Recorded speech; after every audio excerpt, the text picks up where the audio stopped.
Mandi.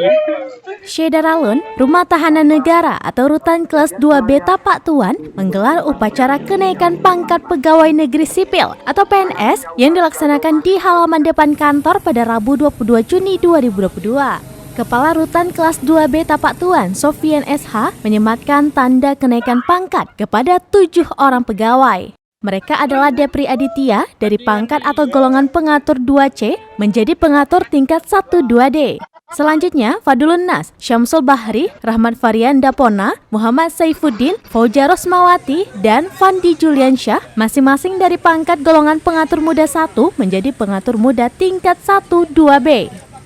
Dalam amanatnya, Karutan menyampaikan amanah kepada PNS yang dilantik dapat bekerja secara maksimal agar menjadi role model bagi CPNS.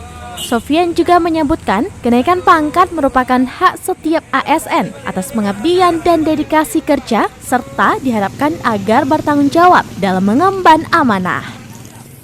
Dari Tapak Tuan, Taufiza, Serambian TV.